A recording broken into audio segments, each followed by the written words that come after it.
guys! Welcome to Law Diaries, Lex Comentarios. So for today's video, we are going to talk about Article 27 of the RPC. As you may know, Article 7 is under Chapter 3, Duration and Effect of Penalties. This is Section 1, Duration of Penalties. So ayun na nga, no? Article 27 talks about duration, kung ano yung length of time or ilang years or months or days or whatever ka bang makukulong or ilang years, days or months yung kaakibat ng isang punishment. So let's read the provision of Article 27. Article 27. Reclusion perpetua. The penalty of reclusion perpetua shall be from 20 years and 1 day to 40 years. Reclusion temporal. The penalty of reclusion temporal shall be from 12 years and 1 day to 20 years. Prison major and temporary disqualification. The duration of the penalties of prison major and temporary disqualification shall be from 6 years and 1 day to 12 years, except when the penalty of disqualification is imposed as an accessory penalty, in which case its duration shall be that of the principal penalty. Prison, correccional, suspension, and destierro. The duration of the penalties of prison, correctional, suspension, and destierro shall be from 6 months and 1 day to 6 years, except when suspension is imposed as an accessory penalty, in which case its duration shall be that of the principal penalty. Arresto mayor. The duration of the penalty of arresto mayor shall be from 1 month and 1 day to 6 months. Arresto menor. The duration of the penalty of arresto menor shall be from 1 day to 30 days. Ban to keep the peace. The ban to keep the peace shall be required to cover such period of time as the court may determine, as amended by RA number 7659, approved on December 13, 1993. So, ayun na nga guys, no, yun na lahat yung duration of the different penalties na na-impose sa ating RPC. So, kung gusto nyong malaman guys kung ano yung mga penalties na under sa RPC guys, it was stated in Article 25 of the RPC. May video na rin ako nun. Ilalagay ko na lang yung link sa description box. So here guys, again, Article 27 talks about the duration of each penalties. So kung ilang taon or ilang months or ilang days kang makukulong kapag pinataw sa iyo ang certain penalties or whatever. Ganon. So, first one, guys, is we have reclusion perpetua. So, kapag pinatawan ka ng court, guys, or kapag yung sentence sa iyo is reclusion perpetua, yung penalty nito is from 20 years and 1 day to 40 years. Reclusion perpetua, guys, is naging substitution na siya, or naging sub na siya, or pinalit na siya sa penalty na life imprisonment. Kasi wala na tayong life imprisonment ngayon, guys. It was abolished because it was held to be barbaric, cruel, and unusual punishment which belongs to the bygone era, and it is not now implemented in this enlightened age. So, yun yun. So, wala nang life imprisonment. As you may know, guys, reclusion perpetua and life imprisonment are two different things. When we say life imprisonment, guys, wala itong definite or exact duration, days, months, or years. Walang ganon sa life imprisonment.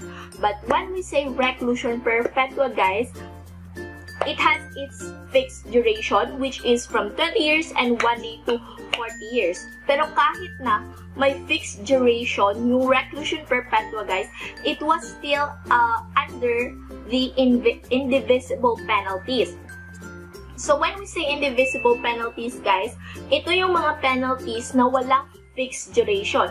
And under dito is si reclusion perpetua. Indivisible and divisible penalties, guys, I discussed that under my video of Article 25 of the RPC.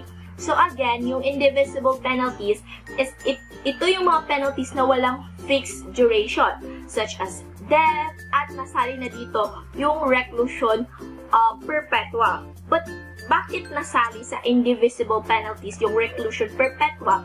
May fixed duration naman siyang 20 years and 1 day to 40 years, di ba? So yung sagot sa question natin, guys, was answered under the case of People versus Lucas.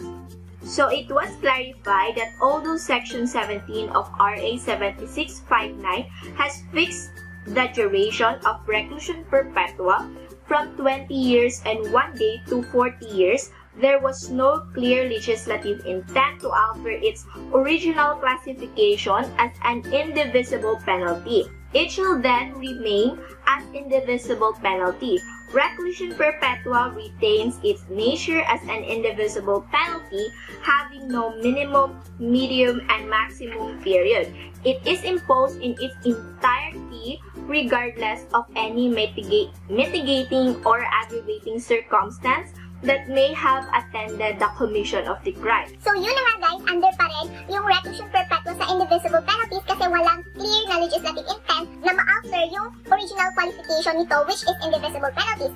And also, it has no minimum, maximum, and medium na periods. At kapag may mitigating or aggravating circumstance ka, it doesn't matter kasi kapag reclusion perpetua, it would be imposed in its entirety. Next one is we have reclusion temporal.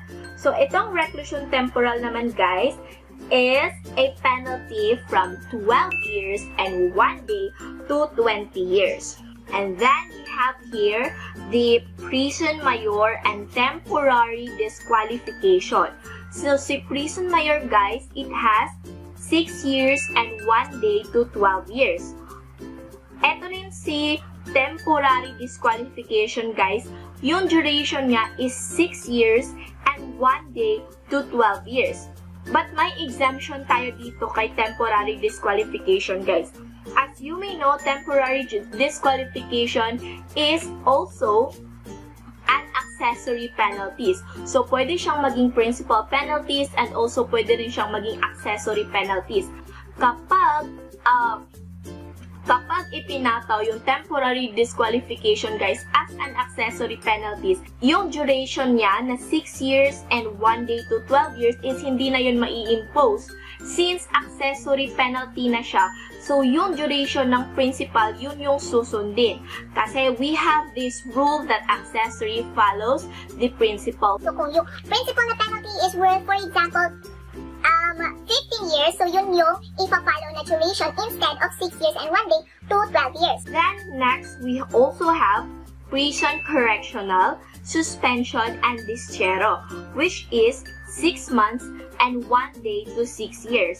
Except when suspension is an accessory penalty, in which case its duration is that of a principal penalty. So, same din sa temporary disqualification, guys.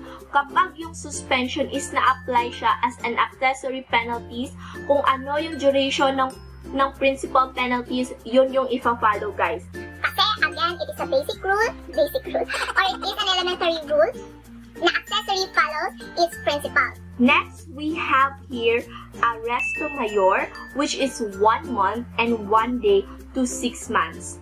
And then we have here arresto menor, which is 1 day to 30 days. And then the last one, we have bound to keep the peace. This one, guys, the period during which the ban shall be effective is discretionary on the court. Meaning, yung court na yung magpapataw ng duration nito. So, wala siyang fixed duration, it depends na sa decision ng court. So, in what cases is destierro is imposed? Destierro ba? Destierro ba yung tamang pag-pronounce? Correct me if I'm wrong. So, again, in what instances or in what cases is destierro is imposed? Yung destierro, guys, it is not actually a deprivation of liberty. Itong penalty na to, yung destierro, it is not a deprivation of liberty. Kasi, kapag pinataw sa inyo, itong punishment na to, guys, hindi ka naman makukulong or hindi ka may prison, ganon. Or hindi ka may prison, yes, sa jail or ganon. So, hindi na-deprive yung liberty mo, guys. Free ka pa rin maglakad-lakad sa kalye or kahit anong gawin mo or whatever. So, again, yung destierro is hindi siya deprivation of liberty. penalty. But in some cases, guys, pinagbabawalan ka ng court na lumapit sa offended party or yung tao na nagawan mo ng offense for some specific range or distance. So, for example, si A, may nagawa kang crime sa kanya and then pinatawan ka ng court ng penalty of destierro. So, meaning, pagbabawalan ka lang ng court for some range. Example, bawal kang lumapit sa kanya for a distance of like 30 kilometers or ganon, or sa place niya, bawal kang lumapit doon for a distance of 30 kilometers or what, yung mga ganon-ganon. So, yun lang yung sa destierro. So, sa destierro, nilimit lang yung liberty mo, but hindi siya na-deprive. So, ano yung mga kaso wherein mai-impose itong destierro? So, number 1 is serious physical injuries or death under exceptional circumstances, which is under Article 247. Number 2, in case of failure to give ban for behavior, which is Article 284. And the number 3 as penalty for the concubine in concubinage, which is Article 334. And then the last one is in cases where after reducing the penalty by 1 or more degree, destierro is the proper penalty. So, yun yung mga cases or mga instances na maa-apply mo yung destierro as a penalty. By the way, guys, yung last paragraph dito sa article na to, which is bond to keep the peace, it was stated here that it was amended by RA number 7659, which is approved on December 13, 1993. So, ban to keep the peace is not specifically provided as a penalty for any felony and therefore cannot be imposed in the court. So, yung ban to keep the peace, guys, is hindi na siya mai-impose. Why? Since according to Article 21, no felony shall be punishable by any penalty not prescribed by law prior to its commission, and bond to keep the peace is not specifically provided by the code for any felony. The penalty cannot be imposed by the court. Since hindi siya specifically na-provide sa code na to, guys, so hindi na siya maaaring gawing penalty kasi according to Article 21, guys, again, no felony shall be punishable by any penalty not prescribed by law. So, dahil hindi siya specifically na-prescribe ng ating law, so hindi na siya maaaring gamitin ng court. So, yun yun. Bond for good behavior under Article 284 of the Code, which is required of a person making a grave or light threat, is not required to be given in cases involving other crimes. Yun lang yun, guys. At dito nagtatapos ang ating video. Again, this is Article 27 of the Revised Penal Code, and this provision talks about duration of penalties. Thank you so much for watching, guys. I hope you learned something from this video. Don't forget to like and subscribe to my channel. Bye-bye! Bye-bye!